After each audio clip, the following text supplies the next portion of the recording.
Did you enjoy? Did you enjoy the party a little bit? Yeah. Are you awake? So, Tuesday morning is always a hard one. so for us welcome too. to the last 5 hours for DLD. We are happy that you're here, that you survived DLD so far. And now we have the honor and the happiness to welcome special women on stage. The topic is, it was a man. Bravo. The topic is quite current, as you can see at the Süddeutsche of today. It's on women empowerment. And the moderator is a friend of us. Maria, come on, Dr. Maria Furtwängler, come on stage. Bravo.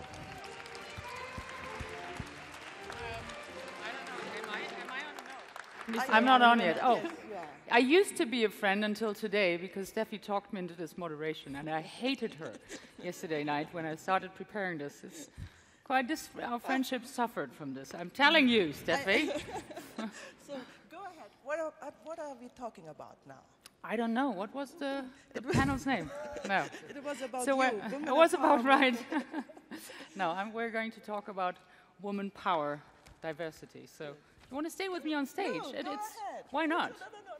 So It's your panel. thank you. So I know it's horribly uncool, but I've got some papers, some notes, because my English really isn't that good. And I had my son Jacob yesterday translating the whole thing. And everything that is marked and read is all the English expressions that weren't familiar to me. So I'm very sorry, it's uncool, but I'm going to get back to this. So, yeah, woman power. I mean, maybe we could first look at some numbers. I mean, yesterday in Germany, Angela Merkel celebrated with other important women like Alice Schwarzer and so the 90th birth anniversary of women's suffrage. Is this the way you say suffrage? Sounds like suffering, but that's the way you say. Women's suffrage in Germany. Germany was one of the first countries to have women's suffrage, by the way. Until 50 years ago, male in Germany was still allowed to do corporal punishment on their wives. I mean, 50 years ago, that's amazing.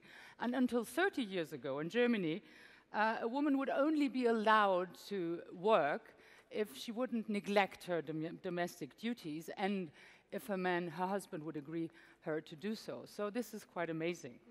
Although this seems very far away for us now, I can tell you that I've been in Calcutta last week, and as chairwoman of a German NGO called German Doctors for Developing Countries.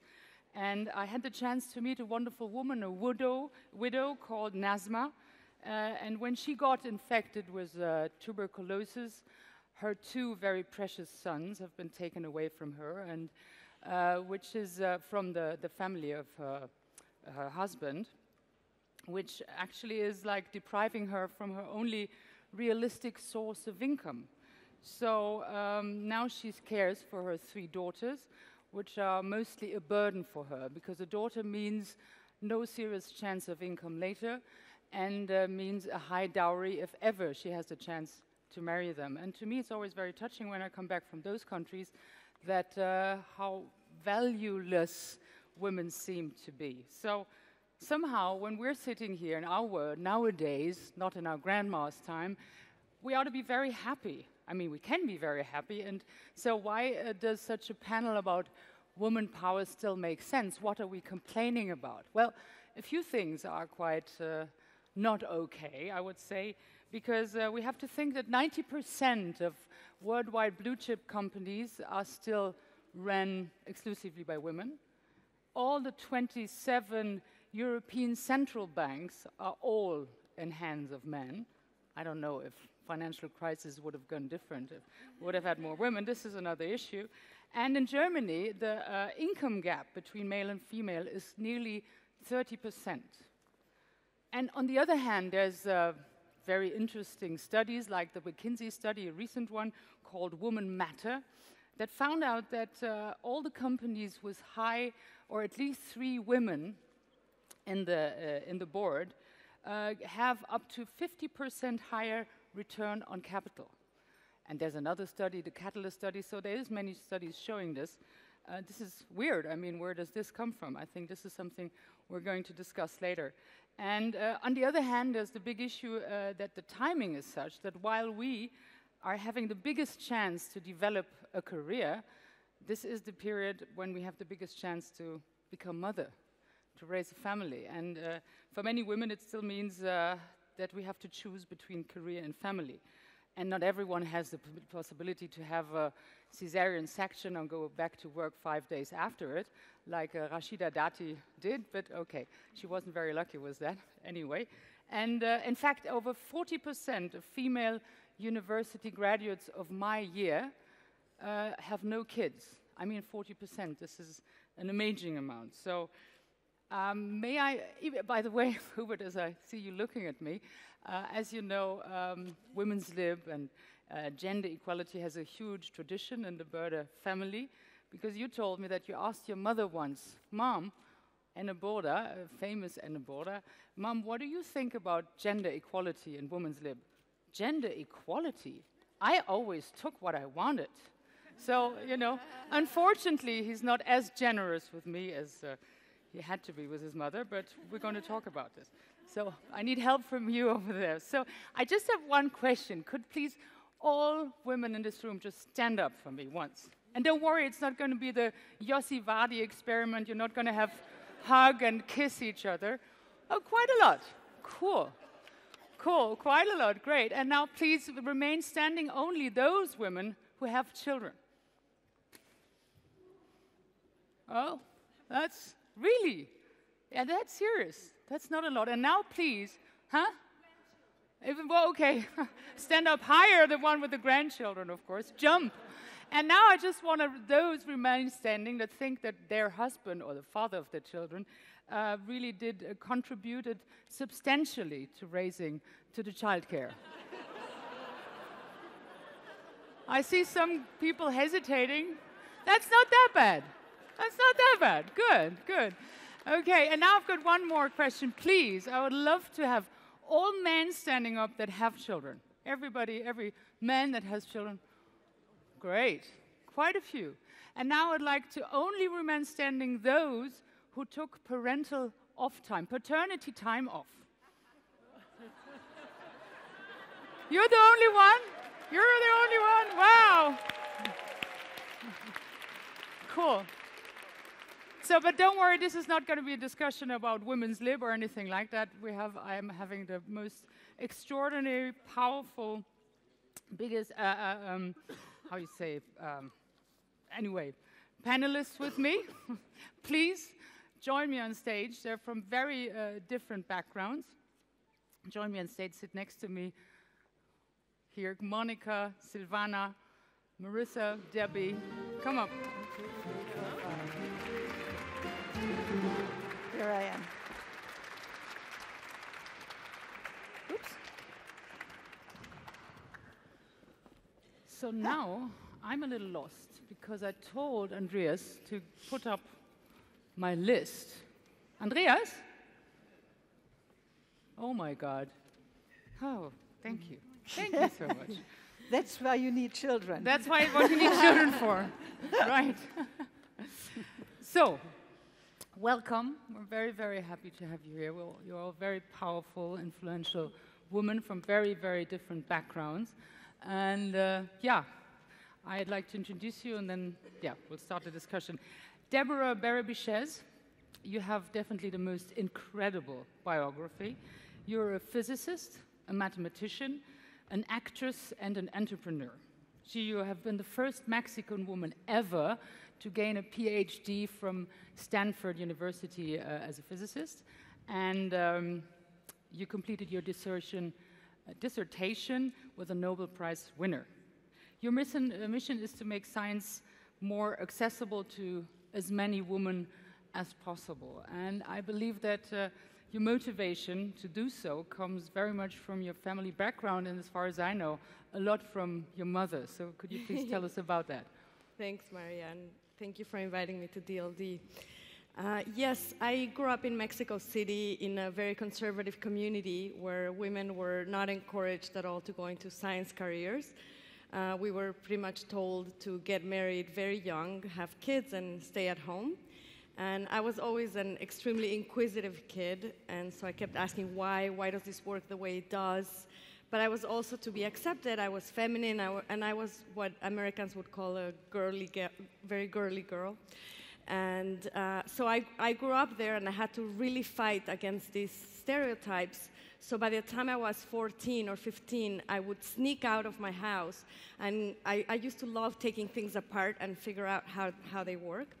And I went to this service area where it's mostly men, where the auto mechanic shops are, and where they fix like TVs and blenders and so on. And I asked the guy, "Can I be your apprentice?" And he was extremely shocked, and he just laughed at me, and I had to ask about 5 times until he believed me. So I kind of, I had to hide that part of my person, and I fortunately, everything was analog at that time, so I got to fix and play with a lot of cool objects. And after that, I finished high school in Mexico, and I transferred to the US, where I studied physics and philosophy. And I should say that it was always a challenge to balance being social and feminine and a woman in a career such as physics or mathematics, where it's traditionally male-dominated. Debbie, didn't your mother always say you shouldn't do this because math is unsexy and scientific issues are Absolutely. unsexy? You will never find a man? My mother told me that I would never get married and that I should please hide the fact that I liked mathematics, because I like that. Otherwise, no man would ever be interested in me. And so yeah, I came from that background, and breaking that mold has always been a struggle. And therefore, when I finished my PhD at Stanford and then I moved to New York, I started this project called The Science of Everyday Life, where I do a lot of outreach programs with Hispanic high schools and also American schools. And I go and I talk to young girls, and I find out that a lot of them, a large number, think it's uncool to do science. They're either intimidated by the numbers or some structure of the scientific field, or more often than not, they think, to be attractive and to be social, they just can't engage in being a nerd. Like, it's very cool for a boy to have glasses and be sort of, doing something technical, but for a girl, it's not always the same. So I started this project where I create media such as video, and I'm writing a book, and I call it The Science of Everyday Life, because I try to mix entertainment and fashion and all that with the science behind daily activities. So for example, I have videos like the physics of high heels, Einstein's relativity and travel, and things like that, and so that's my project. Thank you. The physics of high heels, I love that. That's cool. Next to me is sitting Monica Wulf-Mathies. Monica, you are an executive vice president at the Deutsche Post WorldNet. Before, you were a union boss for many years from the ÖTV, and then you were a European commissioner at Brussels and an advisor. You've been an advisor to our Chancellor Schröder, and during the past 8 years, you worked for Deutsche Post WorldNet. Have you noticed any changes in the role of the female in the corporate in the corporate world during your career? Yes, maybe I can give you an example that somehow holds out hope, because those who come from Germany will remember when Postbank has been sold to Deutsche Bank at the end of last year, which was quite a big transaction at that time. And this sale has been orchestrated by 2, quite extraordinary top managers at Deutsche Post WorldNet. One was a pregnant woman, I think in her 8th month, and the other one was an executive who was past his retirement age. So groups that normally are discriminated against and who have difficulties. But this time, it was diversity at work. But to be honest and modest, it's a rare example at Deutsche Post WorldNet as well. We have 16% women in top management functions out of our 900 top executives. We don't have a woman repeat this. 16. 16? 16%. Oh, yeah, okay. Out of 900. It's not a lot. So it's not a lot. So although the Deutsche Post Wordnet is Germany's biggest employer for women. This is... yeah, and Germany's biggest employer in general with globally 500,000 people in 220 countries of the world. Nevertheless, we don't have a woman on our board of management. We have, though, women on our supervisory board, but they've been appointed or nominated by the trade union and by the Works Council. And what do you think, did it change in the last, I mean, you've got quite a long career now in different, I mean, union boss and Brussels and so on. Did it change the way that women are treated in those relations, in yes. boards and so on? Yes, and I think the change is very visible now because, well, first of all, you know, there are mainly 3 reasons for it. The one is demography. Companies just can't afford to leave alone all the jobs to men because they need the talents of women, and they are many. We know that their leadership qualities are higher, and we know that very often and most often their qualification is even higher than that of men. There are lots of surveys now conducted by companies how to increase the number of women executives in their companies, because people have learned that diversified teams are more successful than others. And you've just quoted the examples and the studies that show that if you have more women on the board, that means you are more successful, you have higher returns on investment. And that's something, you know, people who are oriented on their balance sheet are, of course, very interested in. I think we should spread these research, this Woman Matter from Kingsham, all over. Hubert, I want you to publish it. What about bunte Titel? No? Oh yes, that would be great. Women are, I mean, Berta had for a very short period 1 woman in the board. Now you're again an only men guided business company. I mean, this is quite sad. We have to talk about this again. Right. And companies, of course, do a lot more now to attract women, but to be more attractive to women. And let me just mention what Deutsche Post is doing, and I think we see the success over mainly during the last 5 years. And that's on the one hand that our code of conduct, of course, is promoting equal opportunities and diversity, and that we have collective bargaining agreements on equal pay for equal work, which is very important.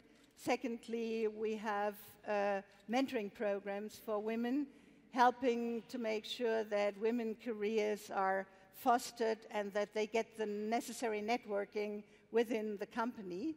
Thirdly, we have a work-life balance program for mothers returning after maternity leave.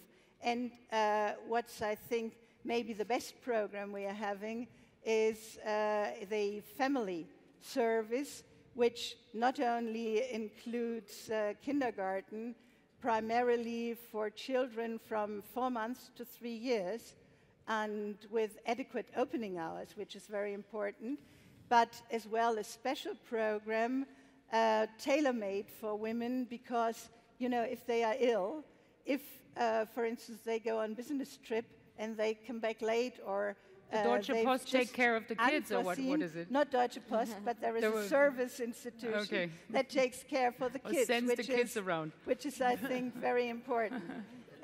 Last example, maybe, and I think still that's the best you can do, that is to have role models. And I think this young lady with, well, nearly being near her birth date, really having such an important negotiating part shows that women are able to do so, and that it makes sense to try to reconcile work and family. Maybe you would always need to have a woman nearly close to giving birth to a child so that they're all sort of panicked, you know. No, we have to bring this to conclude the point. So next to me sitting Marissa Meyer.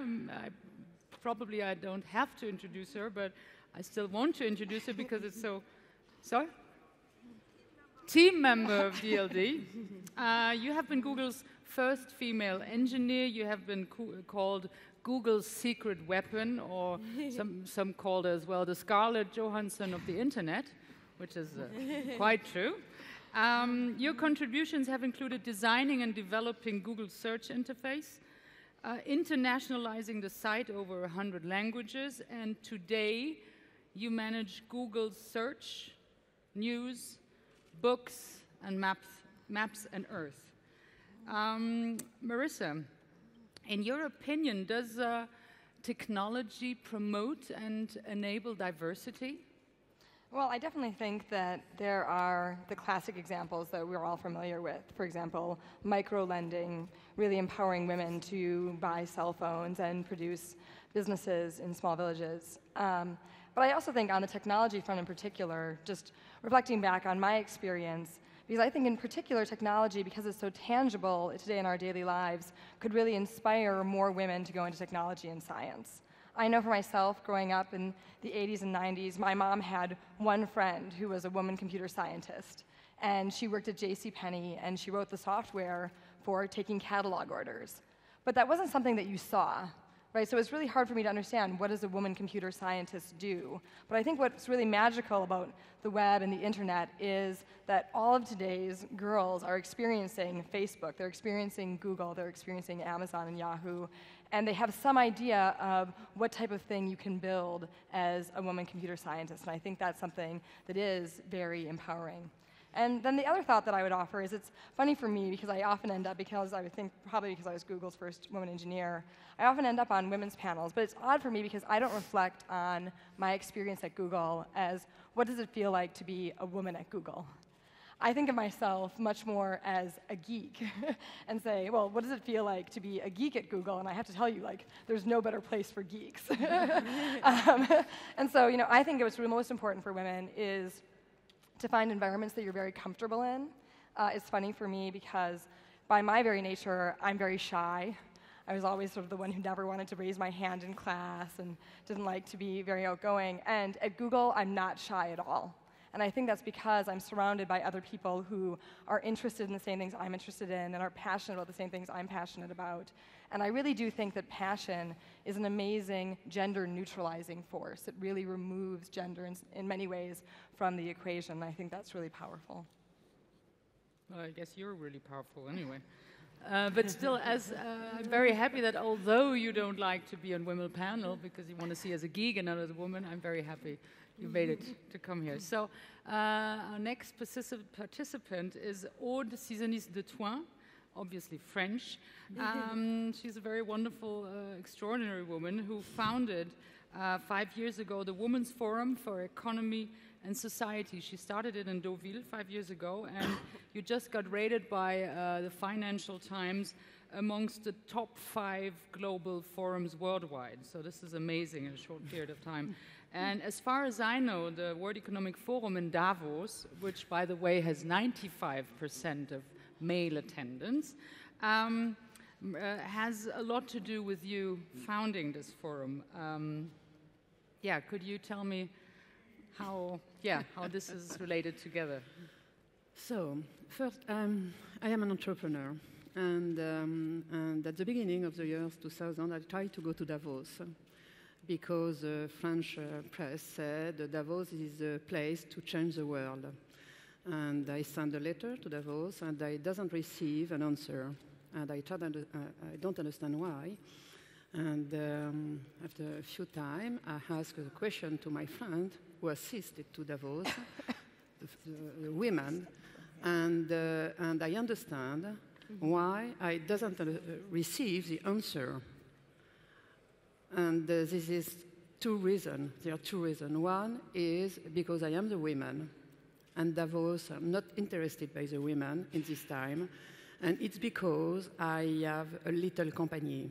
just a little company. In this time, my company have 30 people. It's not enough for Davos. But it's enough for me to decide to sold my previous company and to invest in this project, the Women's Forum. So Why? really, you sold your previous company Yeah, this is to a previous invest company. all your money in this founding. Yes, So because I have 5 sisters. I have a lot of women around me.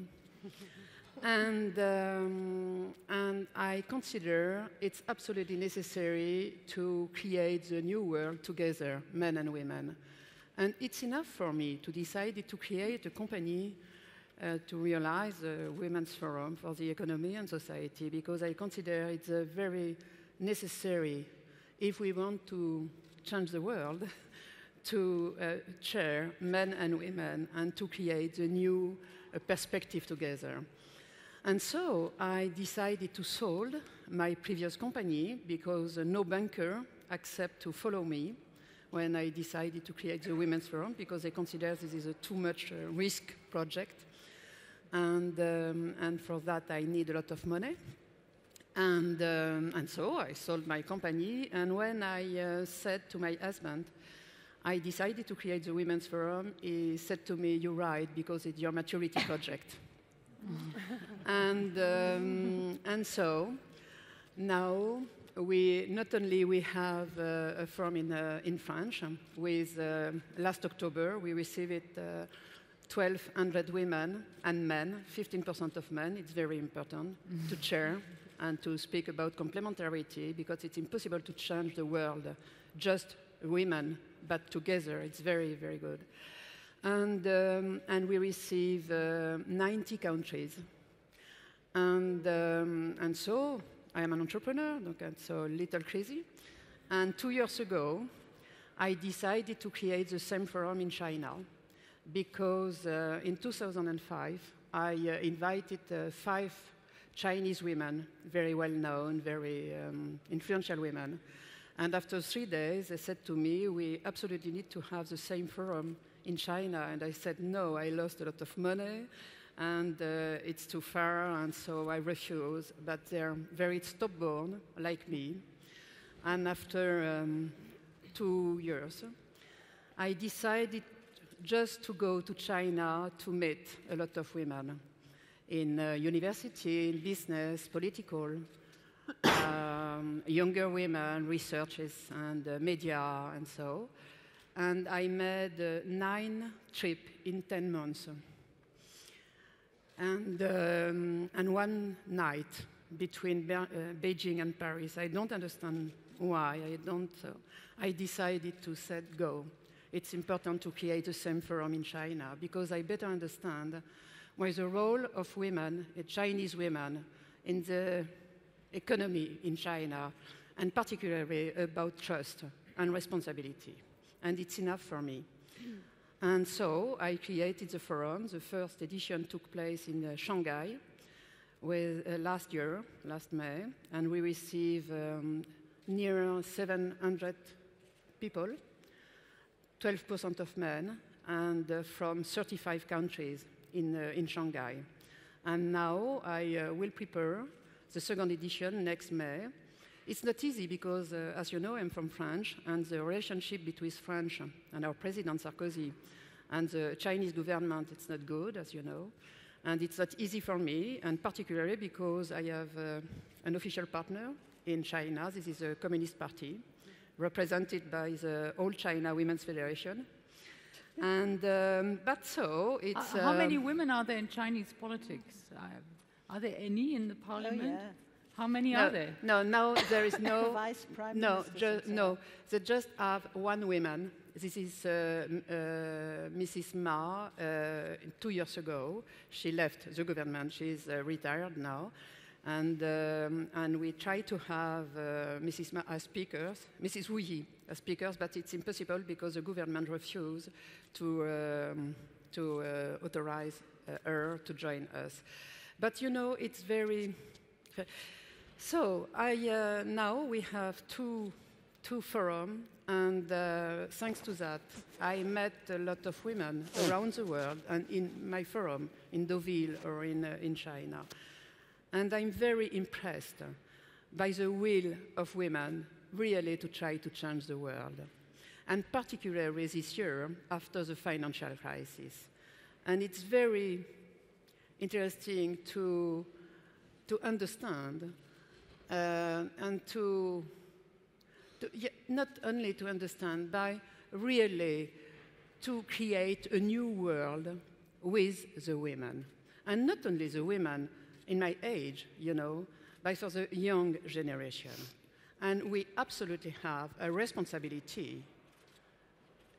Each of them, we have a responsibility to encourage the young women to take responsibility. You know, not only in the company, the financial company, particularly in the financial company now, you know, because I'm persuaded that if there is more women in the financial services during the crisis of subprime crisis, probably the crisis less, you know. I'm sure of that.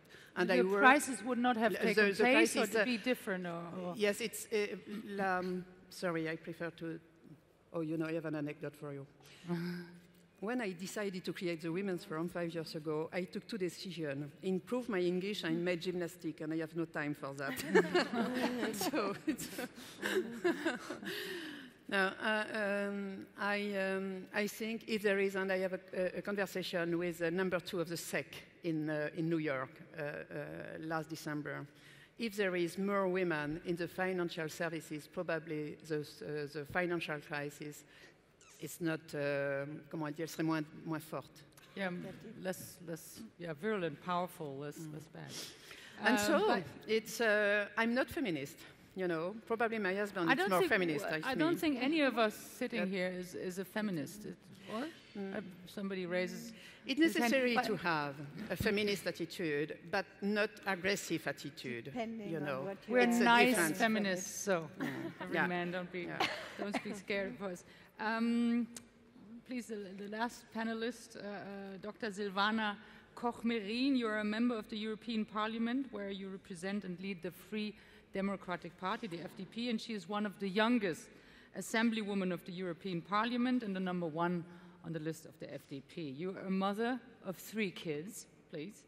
And I wanted to ask you if the implementation of equal opportunities for women is better in Parliament than it is in companies.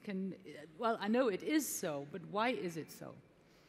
Well, it's not always been like that, obviously. It's something that developed over the last years. I mean, you mentioned it yesterday. It was the celebration 90 years of possibilities for women in Germany to go and vote and also to be elected.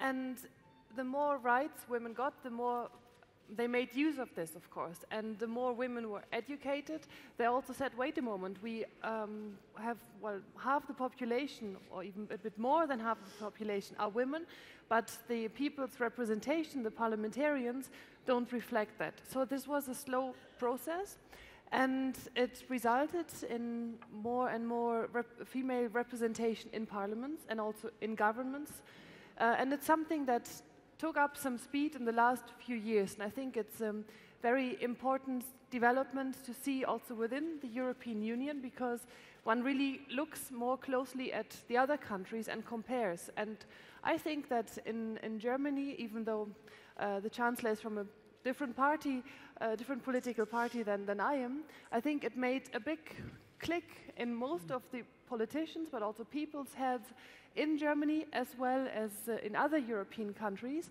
that it's possible to have, as the most powerful person in the country, a woman taking that job and doing, well, I mean, kind of a good job. Difficult to say. No, but this made a big impact, and has also changed the perception of politics, because in any political assembly, it's absolutely impossible to ignore the impact of, or the importance of women. Any panel in a political debate now has to be, there also have to be women. And this is something which Monica Wulf-Mathies referred to, that you need to have role models, that you need to have examples, and then this can kick off a whole new development. The same goes for the European Commission, so to say the EU government. When the current Commission wanted to take up its job, the European Parliament asked for certain criteria to be fulfilled, one of this being that at least 1/3 of the EU commissioners have to be women. And now out of 27 commissioners, including the Commission President, there are 10 women, and really in very powerful jobs, dealing with competition, dealing with foreign affairs, dealing with agriculture, budget. All these are jobs done by women, and this makes a big difference. And I think the next step will be that it's absolutely of no importance if a politician, a female politician, has children or not, because for none of the men this is an issue. If there is a male politician running for a job in parliament or in government, well, some people might be, as a matter of private interest, want to know if he is a father as well or not. But for a woman, this is always something that's put forward as a very blunt and very open question, also can determine careers. And I think this is something one has to also very openly address, and to see, for example, the Spanish Minister of Defense being highly pregnant, going to Afghanistan, doing the parade with the troops, shows that it doesn't necessarily mean that when your belly grows that your brain shrinks and that you're not able to do your job. And I think also the discussion which was happening all across Europe, that the French, now former justice minister, went back to her job after 5 days.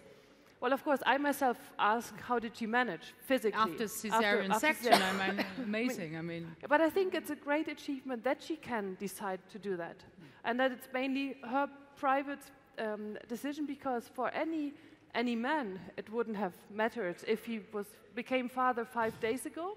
Well, it's a physical. It's a physical, but it's nothing to do with the. Do you think she has been punished for that? I mean, publicly punished because, you know, said, how could you after 5 days leave your child alone? Wasn't there an issue about this? Well, I think it was very interesting that there was this very emotional discussion, not only in France, but in other countries as well, because it showed very much again that we're not there, that we really do have equality. And that the fact that when there is a child born has more of an implication on the role of motherhood than it has from fatherhood. Set aside the physical, of course, the constraints or the physical Did your husband challenges. Take paternal time off when you had the children? He did, and he's Good. also. Well, I mean, we really do this the half. If not, it wouldn't be possible to have our, so to say, 6 lives put together. But this is something. I mean, was something that I found very impressive on on a women's conference, where a lady from Dubai told me, if you can't convince your husband to clear out the dishwasher as many times as you do it yourself, then forget about equality in society. If you don't manage the battles at home. I don't think my husband ever emptied a dishwasher in his whole life. You probably don't even know where it is. Never mind. No, but let me say one last thing about the minority in society, which is men, because I think there is a shift of the focus. I think women have been fighting very consciously for equal rights, and in the democracies we achieved at least legal equality.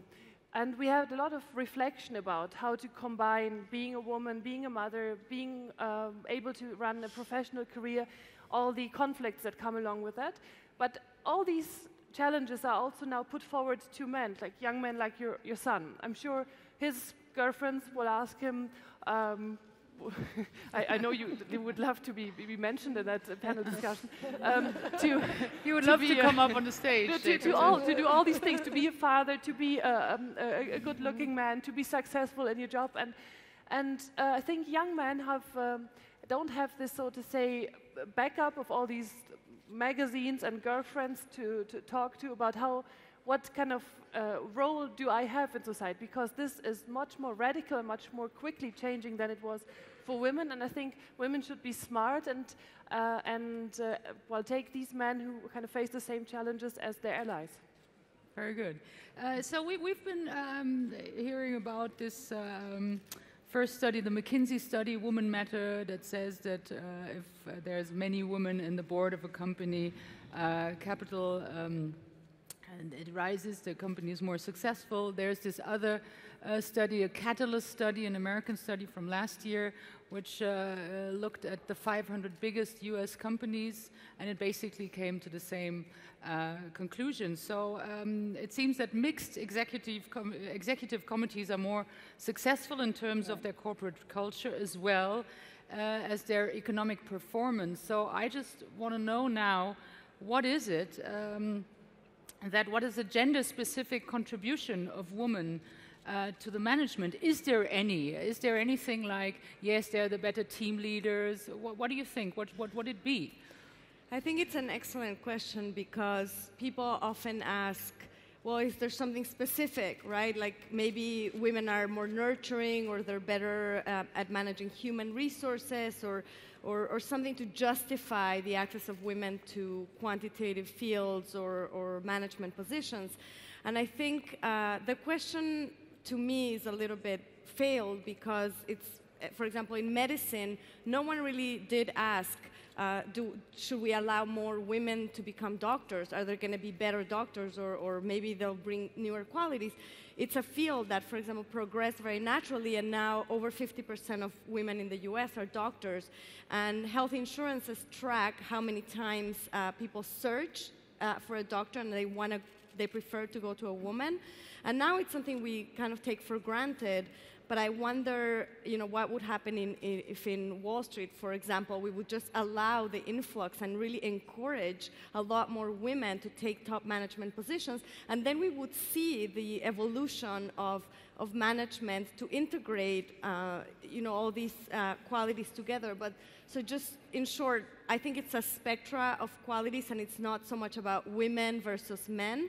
It's to have the integrity to hire different people from different backgrounds who are going to come with different things to the table. I can see, Monica, that you don't really agree, that you say there is some gender-specific qualities that women bring in. I know that you said that women are much more factual-oriented. Is that what you said? And that men are sort of testosterone-driven? Yeah, well, that's what I always losing say. themselves. When men are working together, they have to show who is the best. And even, if they are just discussing a problem where it's not important whether he or this one or that one is the better and the more qualified person, but where you are looking for a solution, women are more oriented towards solutions. I think that's one thing. And the second thing, you agree. and I think that has been proven as well, is the fact that they are normally better team leaders because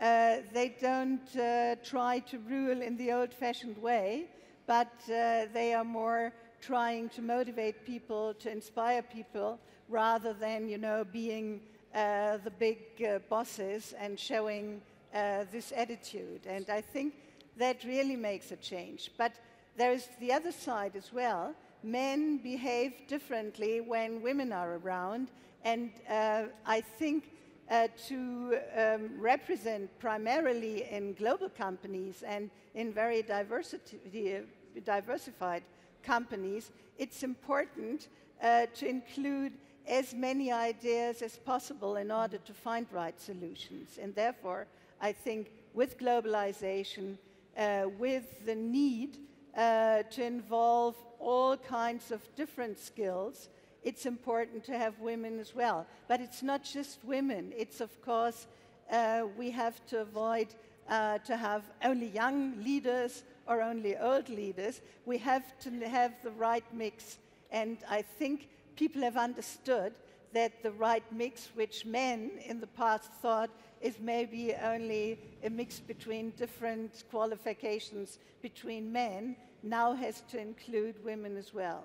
I see. So basically, Monica said that there is gender-specific behavior, and many people say that women are not they're not as likely to take risks. Is this something that you observed? I guess for you it does not count, Marissa, as far as... I think that actually just moving beyond the stereotypes, I agree with Debbie's point of view. I think the most important thing is to have a representative set of perspectives. So, in my work designing and building products, we know that we build better products when the people who build them are more representative of the users that will ultimately use them, right? So by bringing more perspectives to building and designing services, you ultimately build products that meet the user needs better.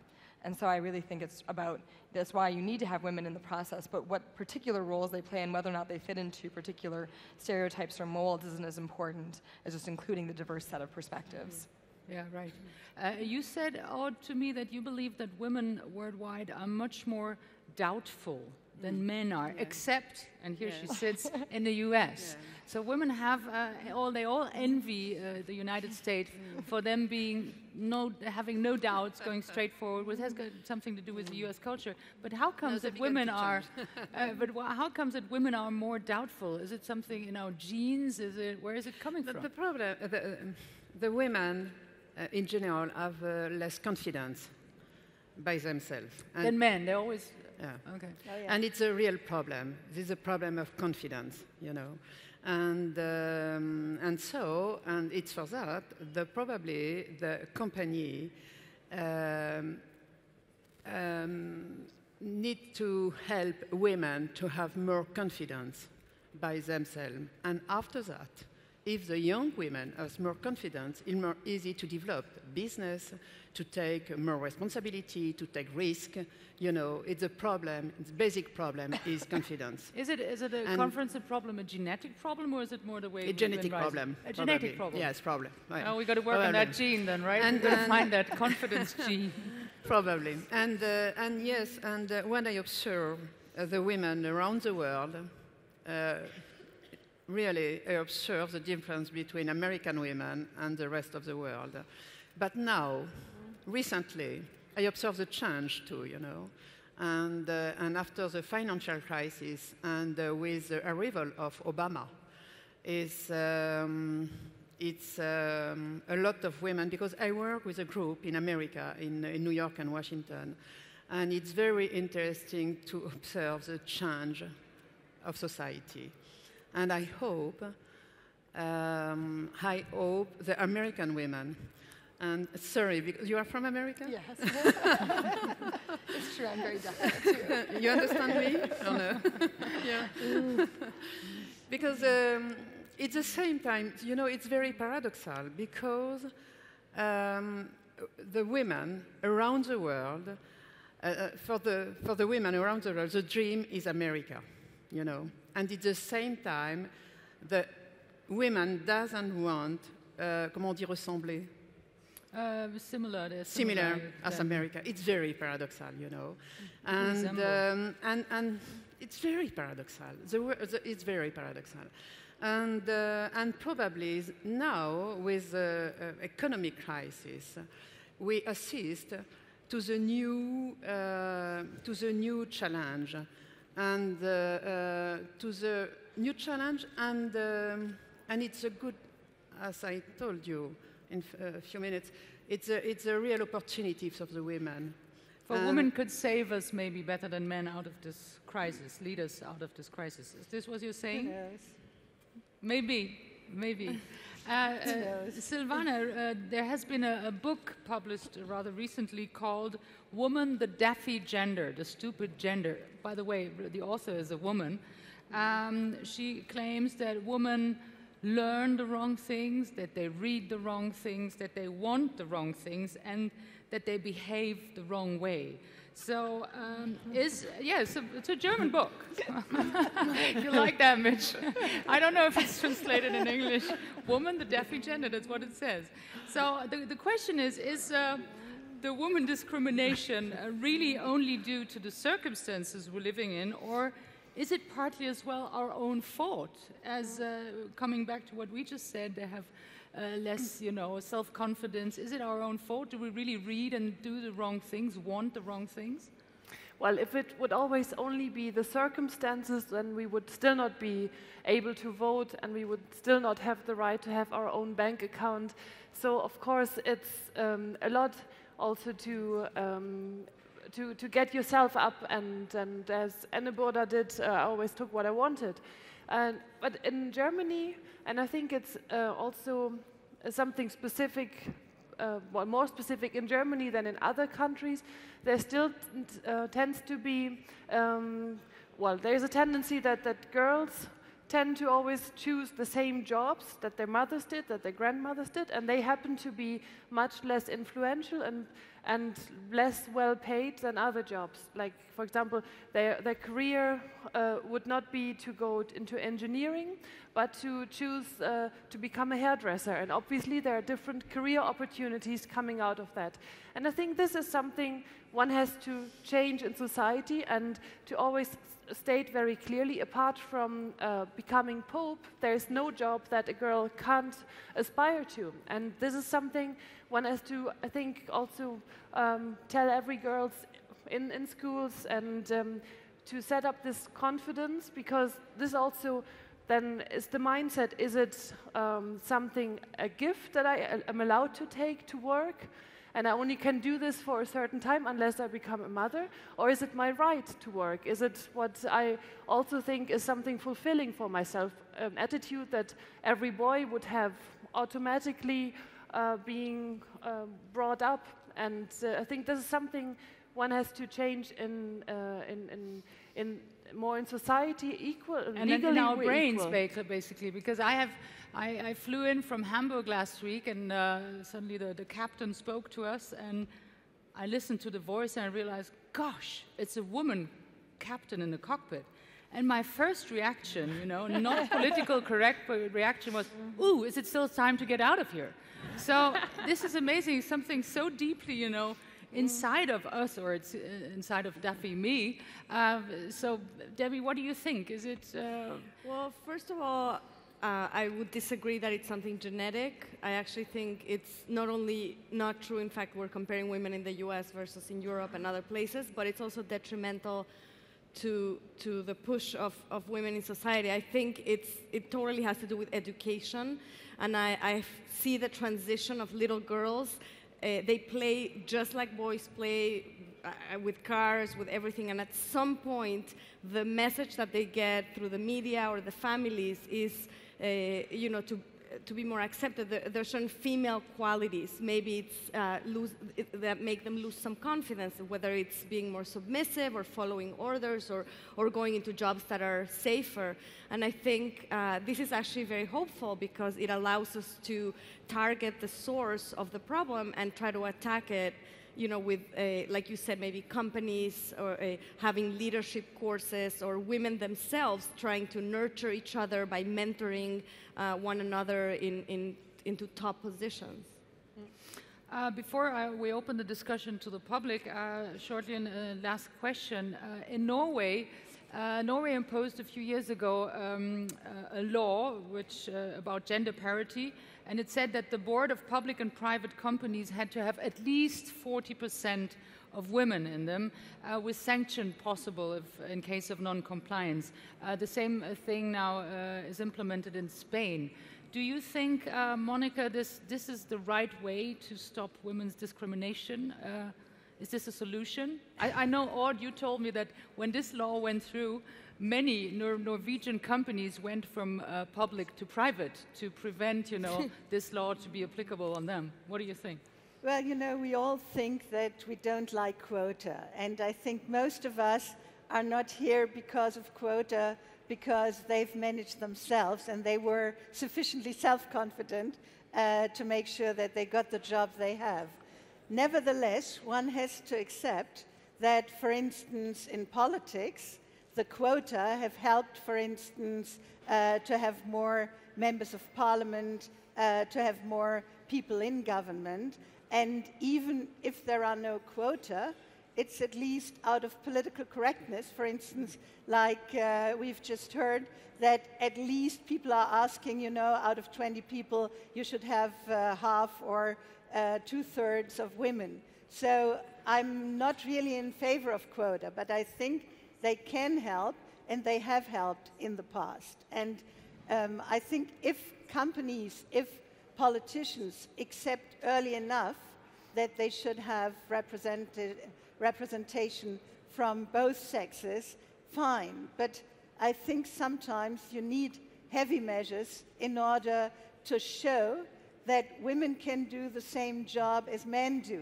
And I always say, you know, we have full equal opportunities if women with a mediocre performance can have the same job than men with the same mediocre performance, because that's accepted. With women, they've always to be better. They've got to be better than men, of course. Some people say even that these anti-discrimination laws are against employing women. The Facebook guy, Matt Kohler, told me, for instance, if he had the choice between equally good women and men, he would always choose the white, male, heterosexual, under 40 guy, non-handicapped, because he would be scared that if he would choose a woman, first he might get sued when he tries to kick her out, and next, you know, she might, you know, be away because of pregnancy. Is this something you can, is it the same way at Google, or do you think this is very specific for Matt Kogler and Facebook? Well, I would hope it's very specific for Matt. I think that at Google we've been very lucky. We've had a lot of very strong women leaders, and I think Google overall has built a culture that really has empowered women. So I run the search part of Google. There's another woman named Susan who runs the ads part of Google. So we sort of form yin and yang. And Susan has actually had 4 children, all while being at Google, and she's been a wonderful role model for how to do that well while still maintaining her responsibilities at work. And we have a lot of other women who are mothers who are in powerful positions at Google. Good. So, Aude, what do you think 10 years from now? Are still we going to sit here to have to talk about these issues, or will it be sort of, you know, discrimination for our countries over? What do you think? Would you repeat, please? Dans 10 ans, d'ici, est-ce qu'on sera toujours là à parler de anti-discrimination or laws, or do you think it's going to be fine? Oh, I don't know. I hope no, of course. But no, probably, as you know, we began to live a real change. And, but it's a responsibility, women, you know, to take the responsibility and to participate to the change of society. And if we arrive and if we help the next generation, probably in 10 years it's better. I hope, because we absolutely need to work together with complementarity, with harmony. It's important. And really, I hope it's, but it depends. Our role and personal role, your role in the media, our role in company, our role in scientists, in research, is in the type of sector of activity, because, as you know, the world needs women in science and technology, and so, and if we arrive together, probably in 10 years, and I hope before, it's better, you know. Very good. And I hope, but for that, we absolutely need to give confidence, you know. So as we ran out of time, I just wanted to open the discussion to the public. I just have 3 questions. Who would like to ask a question? A man first. Do you have a microphone, please? This is a question for Silvana. You were saying that the European Commission have set up a quota of like 30% of commissioners have to be women, and you said that this has made a very big difference. I wonder if you could sort of give me a concrete example of a difference that it's made to policy to the rest of the European Union, actually in real terms to the citizens of the continent, a decision that's been made by a woman that wouldn't have been made by a man. I mean, what you say it's made a big difference. What's the big difference that's been made? Well, I think it's important that as the Commission being a political body, being the, so to say, government of the EU, that it has to reflect the composition of society in Europe. And as we absolutely, without any debate, have a sort of a regional proportion, meaning that from the different countries in the EU, a commissioner one of the commissioners is sent to Brussels. I think it's important to also have the same reflection on the gender distribution. When it comes to policy areas, I don't actually think that you could say this is a female way of doing politics and this is a male way of doing politics. I don't think that women would create a better world, that women wouldn't lead wars. We now have pilots in the German army. We've got single fighters in the army. We had Condoleezza Rice. She was a woman. She is a woman, and she was. Sorry, she was in power and is a woman.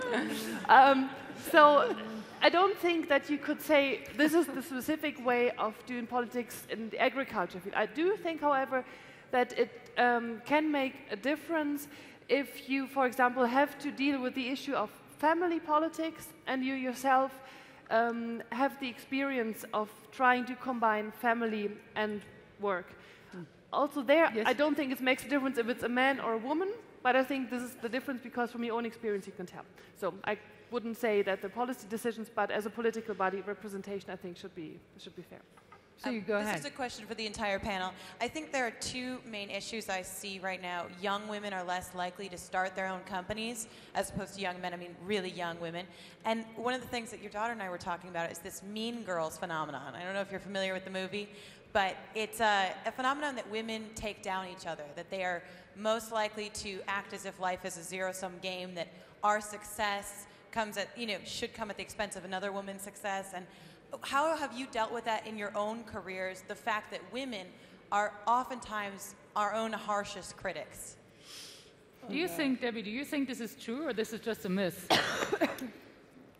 I think it depends. It's really hard to generalize, but I've definitely seen the phenomena, and I think it's something that as women we have to be conscious of it, and it's definitely because historically it's been harder for women to vote, to have top positions. So if there's a quota or something, the society makes it more competitive for historically to make it. Now, today, I would hope that we've seen women perform so well at top positions, whether it's in technology, in government, in management, etc., that I would think we have created a confidence that we can make it on our own, and this should diminish this competitive edge that we put each other down, hopefully. Please. Lisa Sonio from Finland. Our president is a woman. Our prime minister was a woman. Many top executives in Finland are women.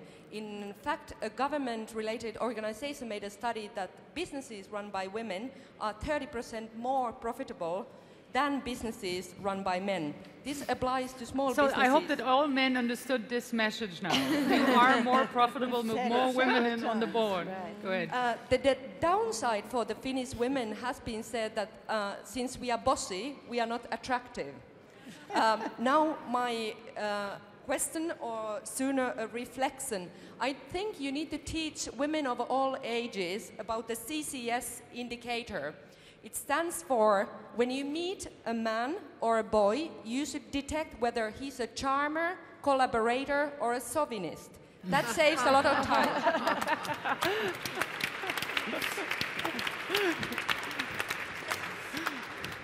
Okay, one last question before we close the panel. Mercer, have you ever detected this? I mean, made the difference on men? No, but I do think... because we women are very good in playing roles, you know. If we see what he's looking for, I think we are the ones able to give him, you know, more the very charming, more the shy person, the girly one, aren't we? Or you think no? I think Finland is a fascinating example. I'm half Finnish, so I'm really familiar with Finland. And this interesting phenomenon happened because of the Winter War.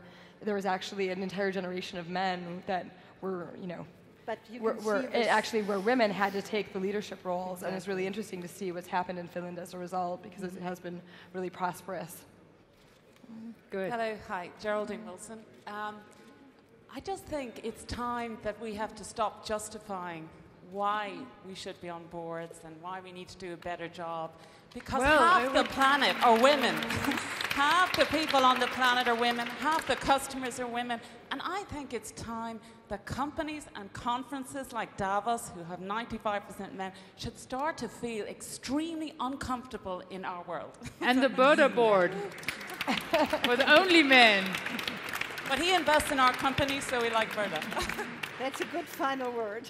So thank you very much. Thank you for your contribution. You were wonderful panelists. I think it was very exciting. Thank you.